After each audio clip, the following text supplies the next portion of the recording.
Yes, men care about looks, okay? I'm not gonna lie. But looks rarely are the reason men stay interested long term.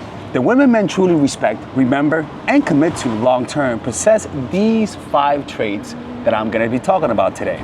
And once you hear about them, you realize that this type of attraction that these traits create is something beauty alone can't fake or create.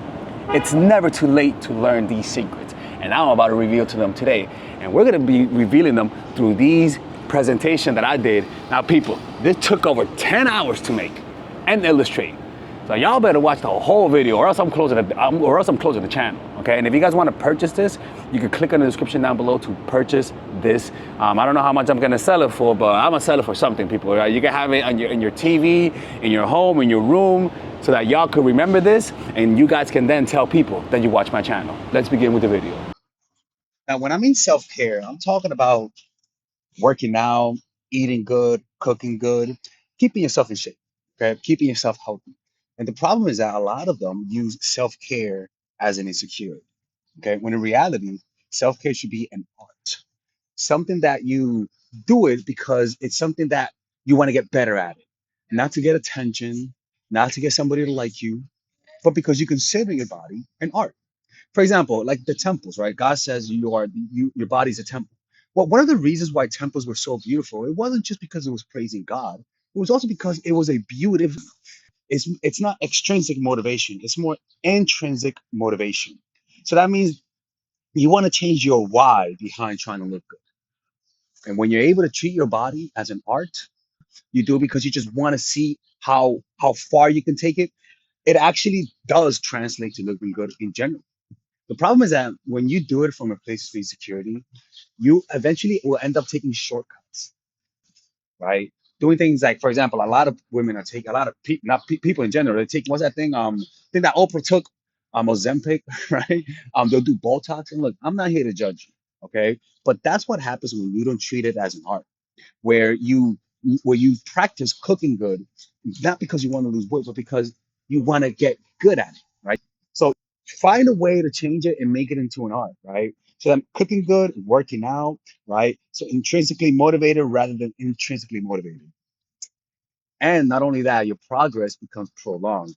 And then the byproduct of that, the side effects of it is that you just look more attractive. Guys, and you're not going to lose your gains once you get into a relationship. And this is what happens a lot, right? Where a woman will do it from a place of insecurity. And mind you, you're a human being. It's okay, all right? You do it from a place of insecurity.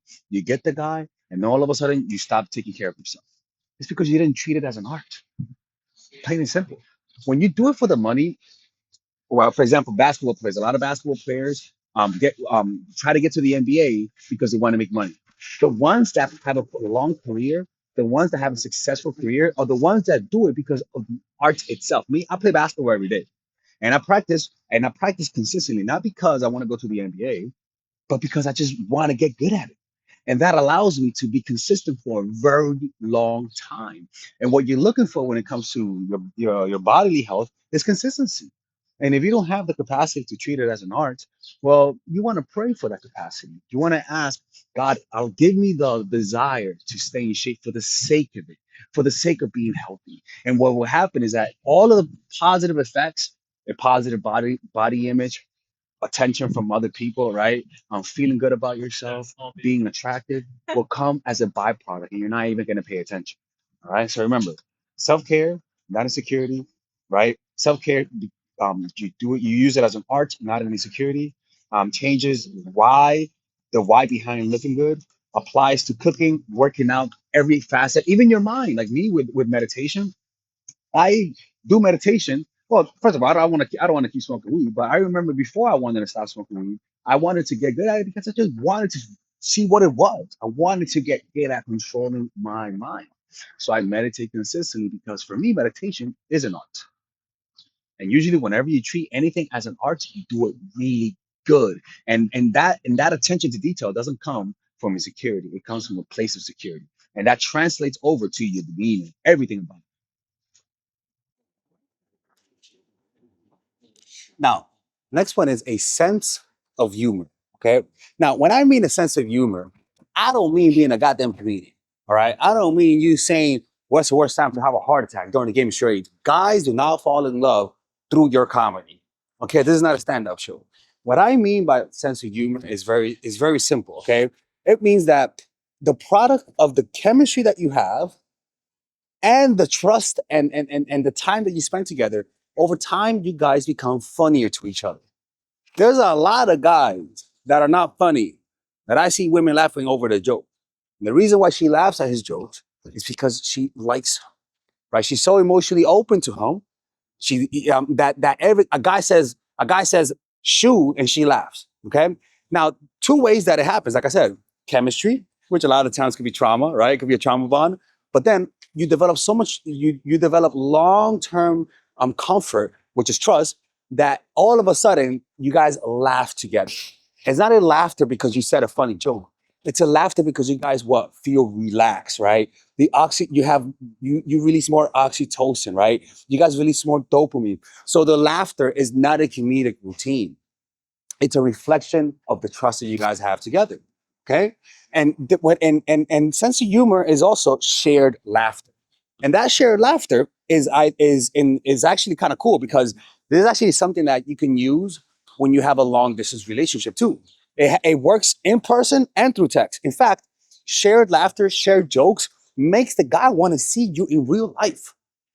He's able to laugh with you. He's able to have inside jokes with you. And that only happens not because of how funny you are, but it happens because of the connection that you guys have, right? Now, another thing about sense of humor is that when you have, it's actually having a sense of humor in terms of being able to laugh at yourself, right? You're able to laugh at yourself, which actually allows you to have a low ego. When you have a low ego, you guys are able to have conflict resolution better. He's able to come to you about problems and work it out better, right? You don't have Terminator energy whenever he brings up problems you guys are going through. The problem is that some women are just too sensitive, right? They're not, and guys too, but we're talking about, dating advice for women, right? They're not able to laugh at themselves, right? They're not able to laugh at their flaws, right? They take themselves too seriously. And that's a complete turn off, right? You gotta be able to laugh at yourself, right? You gotta be able to laugh at your past. You gotta have that type of sense of humor because you don't, it doesn't communicate well to someone, right? You could show your vulnerabilities, right? But if you're not able to laugh at yourself, that's not a good sign, right? You take yourself way too seriously. So remember, sense of humor is not being a comedian, right? It's low ego and able to laugh at yourself, right? And when you're able to laugh at yourself, I'm telling you, man, it's conflict resolution becomes easier. But when you go Bronx mode, when you get confronted, right? When you go crazy when you get confronted, when you take things personally, you guys can never fix issues. And anytime you guys have problems or incompatibilities, it doesn't lead to growing closer. It leads to drifting apart. It leads to higher cortisol levels, less oxytocin, and it ruins your sex life with the guy, right? And it ruins the connection that he has with you and the trust, right? So that's one thing, a sense of humor. I bet a lot of people, when they see this, they think, oh my God, Father Alex, I'm not funny. I don't need you to be funny, okay? I don't want to date Chris Rock, okay? What I do want is have here's something that happens with meditators, that if you actually pay attention, people who meditate, and the more they meditate, the funnier they become. That's actually a real thing. A lot of people who practice spirituality have an extremely good sense of humor. Extremely good sense of humor, right? Because what happens is that when you relax your mind and you become integrated, your whole brain becomes like it's almost like it works well together. And when you're able to process trauma, you actually when you process trauma really well, you develop a sense of humor about things. Traumatic things, you're able to see the funny things even in trauma. In fact, people who have a dark sense of humor, studies show that they're able to process trauma more. So it's important to be able to laugh about things, right? Look, I one time got mugged, right? I laugh about it. That don't mean that I have healthy self-esteem, right? Because Father Alex, let me tell you something. Father Alex can be an envious person. Yeah, that's right. Envious Alex. Yeah, that's right, people, right? But to a certain degree, to be able to laugh and to be able to find the humor in me getting mugged in Mexico, right?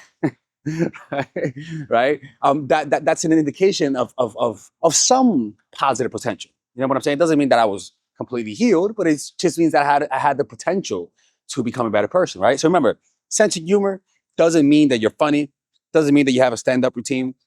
It's actually a reflection of the connection that you have. And that's actually going to make you very irreplaceable, because those text exchanges are really fun when you connect with someone. They're fun. In fact, we could say you have more a fun energy about you. And that fun energy is a reflection of the connection. Next one is, most importantly, and if you don't do this, you're going to look needy and creepy, right? And that's, you're secure enough to give him space. Or most importantly, you're secure enough to negotiate space. Some guys, no matter how much great of a chemistry you have, no matter how attractive you are, some guys need space, some more than others. And you have to have the emotional flexibility to be able to sense that, and to be able to talk about it, and to be able to provide it. If you don't do that, you're gonna look needy and creepy. And then you're gonna tell people you watch my channel, and you're gonna make Father Alex look bad, okay? So, and the reason why is because if you're not able to negotiate space, he's never really gonna sense how valuable you are to him. It's like a crackhead, right? I used to work in drug addiction I used to intern and work in drug addiction when I was in college. And one of the things is that they only realize that they're addicted to it once they can't have their drug, or they realize that they're addicted to that drug when they're not high on it, right? And it's actually kind of similar to it, but not with the same intensity. That a guy does not realize how much he likes you, how much chemistry he has with you, unless there's some space, unless you let him be on his own half of the day, or maybe you let him come to you and text him, because sometimes when you're needy and creepy, the last thing you do is give space. The last thing, which is sometimes the most obvious thing to do. So the first thing is that it does trigger the chase. And a lot of the times if you have a problem where in the beginning is strong, but then they pull away after a while, it could be one that you're attracted to guys that are emotionally distant, guys that need high stimulation, but also it could be that you're just too overwhelming. And it's not that you gotta stop looking at him with the creepy stare, but it's just that you gotta give him space. You know what I'm saying? Sometimes it could, and the problem is that sometimes you could be so needy, right? Or you have so much anxiety that sometimes guys feel intimidated to ask for space. And rather than talk about it, they hold it in and they eventually pull away, right? So it triggers a chase instinct in a guy, and it causes you to not have needy, creepy energy. What the fuck is going on, man? All right, buddy. All right. He's fucking creepy. There's not even neediness, right? And above all, it communicates that you are secure within yourself. Why? Well, because you have a life. You have a life, and you're willing to walk away. Women who cannot do this come across as controlling and manipulative. And you're gonna attract guys that you don't respect. Guys who can't stand up to you. It's very important to be able to do that, right? The problem is that sometimes you may have fear of abandonment. You may have fears from the past which come across as resentment that you haven't addressed. And the last thing you will ever imagine is giving a guy space.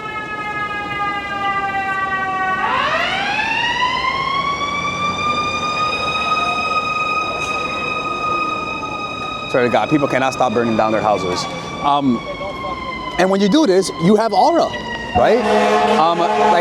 Honestly, this is one of the things that whenever I meet someone, and most people would say this, when you meet someone who you talk about what type of space you want, and they're able to actually give it to you without taking it personal, right? Or without taking it back, you respect them. And that's how you gain a man's respect.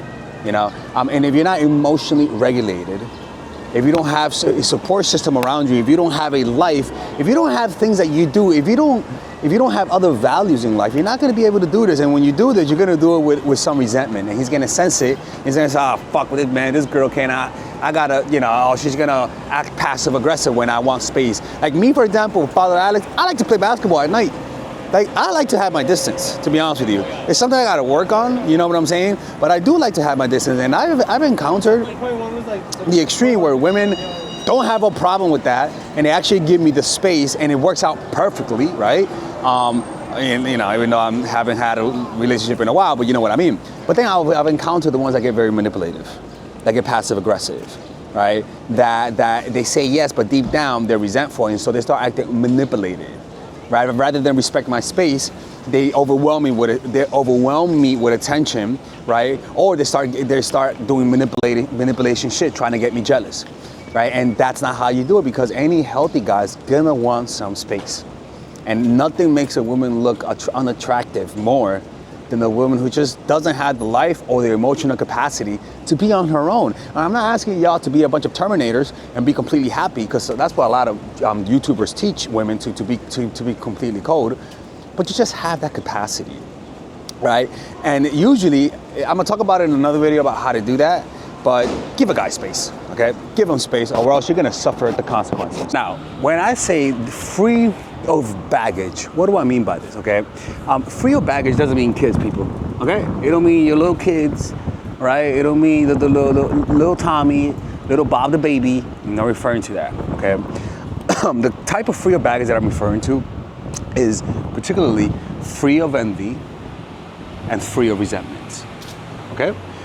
This is the thing.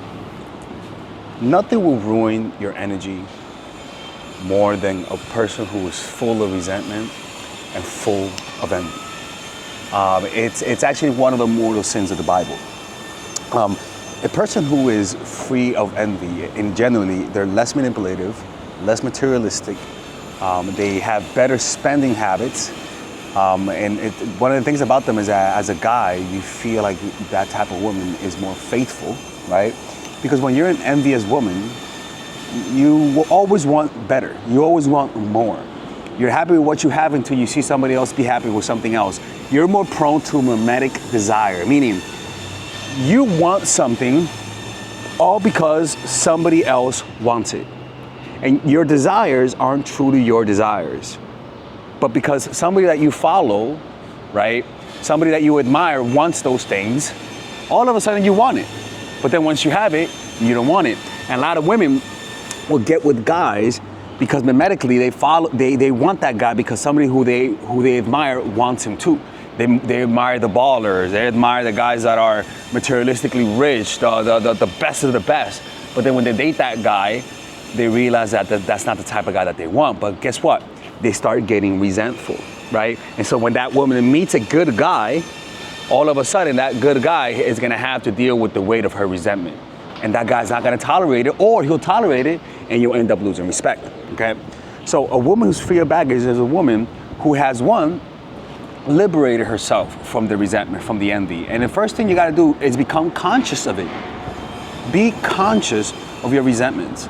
Be conscious of your envy. In fact, the truth is this is a spiritual disease, right? When I was studying about this one topic, it always came down to spirituality, Buddhism, Hinduism, Islam, the Bible. It all talked about it from a spiritual perspective. Nietzsche talked about it from a philosophical point of view. I think it was, right? He talked about it's really a mimetic type of thing, right?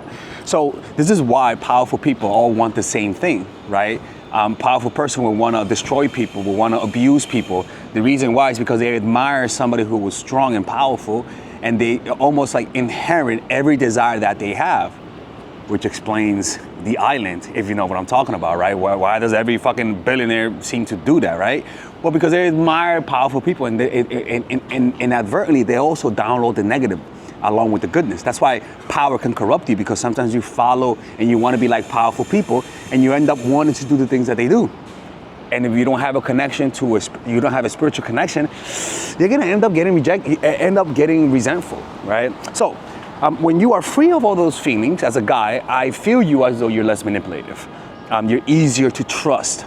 When you're easier to trust, I'm able to open up more. More oxytocin is released, more vasopressin is released, and I feel a greater bond to you, right?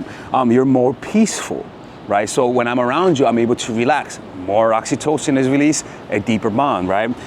Easier conflict resolution. And you gotta understand, right? Conflict resolution is very important, because without conflict resolution, the guy cannot like you long term, and he can't respect you. Respect grows from me having a problem with you, you not going Bronx mode, talking it out, resolving it, right? Making up for it, and I end up respecting you more. And the moments of conflict creates a little fear, a slight little fear of losing you, right? And because of that, it kind of also satisfies creating fear of loss. Natural, non-Bronx mode, non-felony committing conflict resolution, right? And so I always say that when you have good conflict resolution, you guys, every conflict brings you guys closer, right? But when you're an envious person, right? When you're a person full of resentment, every conflict drifts you guys apart, or you have to suppress it, which creates more of that problem.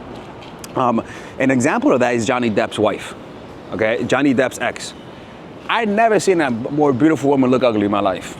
I never seen anything like that. I'm like, how is it possible that visually she's beautiful, but internally she is legit Medusa.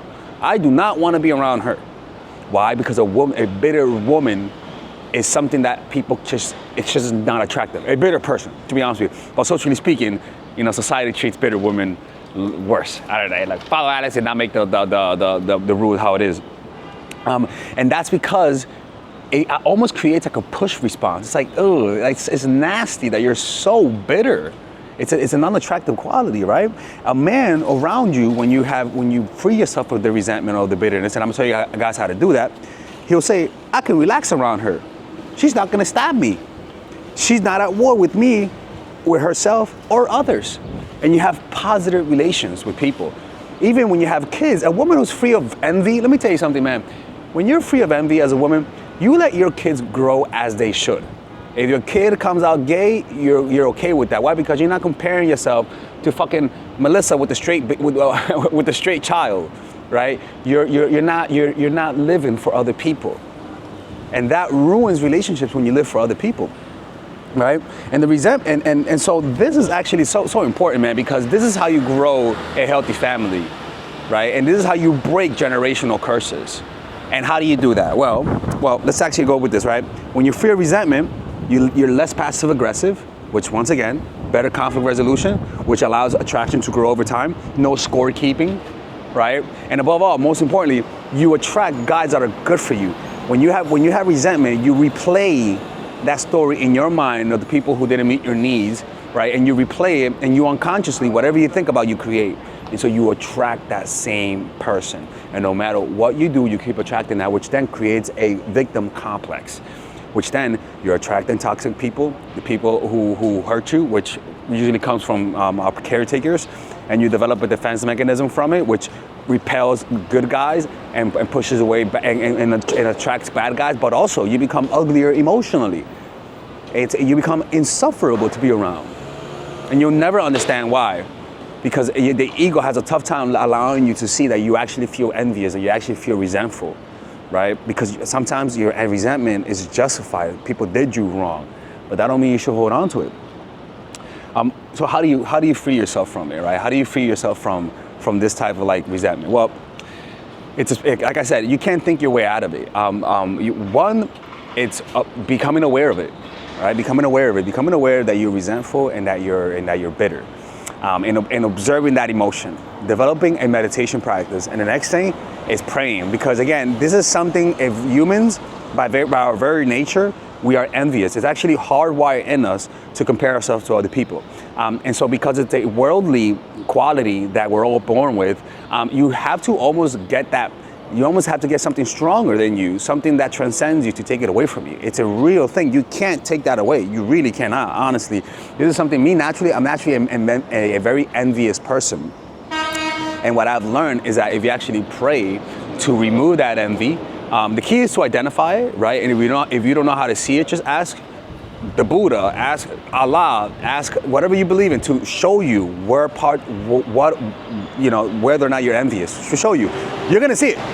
Like, I don't know what it is. Maybe it's because it's an affirmation. Maybe it's because you're calling your higher self. I don't know what it is, but you actually see it. What the Bible says, knock and you shall be open. Ask and you shall receive. Ask for clarity. In fact, meditation gives you that clarity through lowering the activation of the amygdala and strengthening your capacity through increasing more white matter in your brain. Not that it's racist, it's just white matter, right? Oh shit, I'm matching the colors, right? So you ask, so once you feel the resentment, like for example, right? You ever wonder why some guys cheat? Well, sometimes they cheat because they're envious. right? They're happy with you, but as soon as they see a guy with another girl, sometimes guys experience sexual envy, where they'll see a guy, and it's actually Solomon did that, where he saw Bathsheba taking a shower, and he wanted her even though he had everything. And it was the start of it ruined his whole life, actually. And so sexual envy is at the source of most people's cheating, of most people's infidelity, of backstabbing, of almost every negative quality that causes you to end up alone. You free yourself from that through asking God to remove that quality in you, right? Consistently observing yourself. When a guy sees a girl and he can't stop looking at her, for example, a lot of the times there's secret envy. He wishes he had her and he can't have her. It's envy, you know? So just pray, God, remove that envy. God, remove this resentment. And you continually pray to remove it. What happens is that you are sort of, naturally, when you feel that envy, you have those thoughts. You have almost like a pattern. And oh my God, I cannot believe, she's so, like a pattern in your mind, right? Unconsciously. You break that pattern by praying. And over time, it goes away. You have to, like, if you don't believe me, just give it a try, right? And it works the same way with resentment, right? And that's the first one. That's it. Now, let's talk about the last one, people. And last but not least, a woman who knows how to use silence, okay? Now, what do I mean silence? Silence doesn't mean that you're a mute. Nothing wrong with being a mute. Father Alex accepts, right?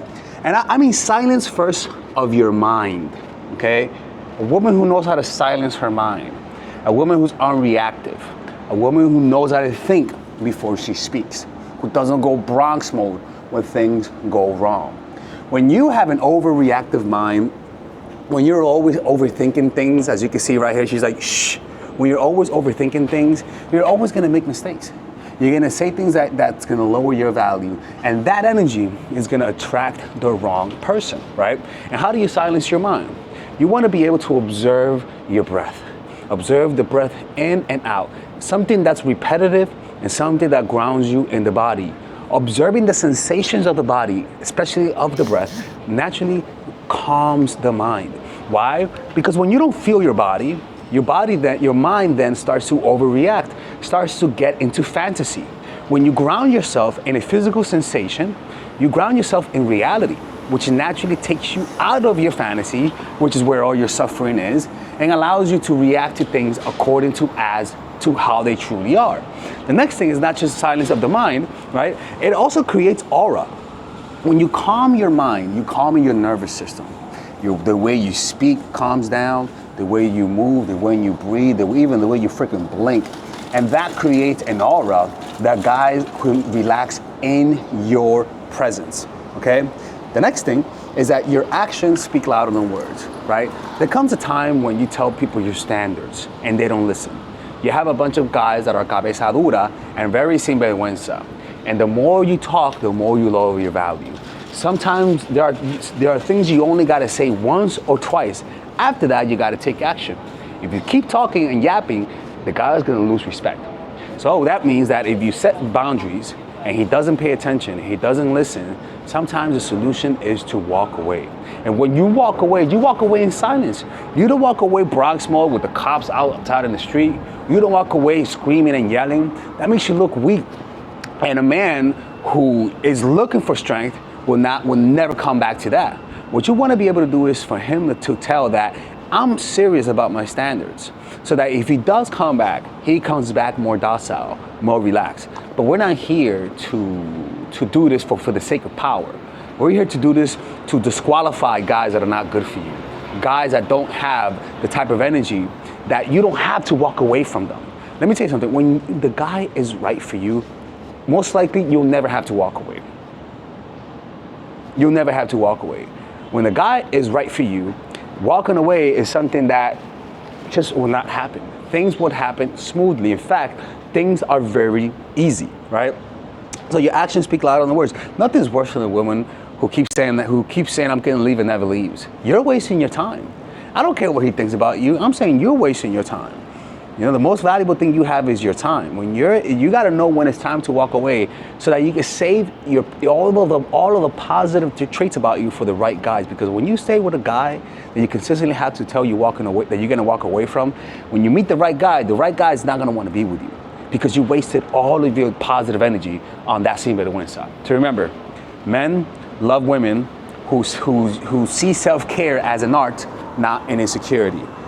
When you have a sense of humor, remember, sense of humor is that it's not that you're a freaking comedian, but that the chemistry that you guys have is so good and you guys trust each other that naturally you guys laugh together.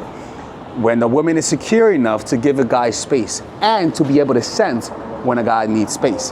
When she uses silence, meaning when she knows how to silence her mind in order to listen, but also it creates a calm aura, which I like to call feminine energy. And above all, a woman who is free of baggage, free of envy, free of resentment. These traits transcend looks. These traits is what makes a guy stay with you. Is what, to be honest, what makes a guy choose a less attractive woman over a woman who's really attractive, but empty on the inside. If you guys want to learn more about this, check out my course, The Commitment Formula. We just posted a video about resentment. If you guys want to order it right now, click on the description down below. We're going to be posting videos once every 2 weeks so that we don't rush it. It's going to be a course that's going to be around 5 to 6 hours. Check it out. That first video is about an hour and a half. It's really, I decided to talk about resentment because I feel like it's actually the most important thing when it comes to establishing a long-term relationship. If you don't know how to deal with resentment, whatever you build is going to be destroyed. All right, click in the description down below to purchase this on the description down below. And see you guys next time. Take care. Hey, buddy. Oh, he looked away.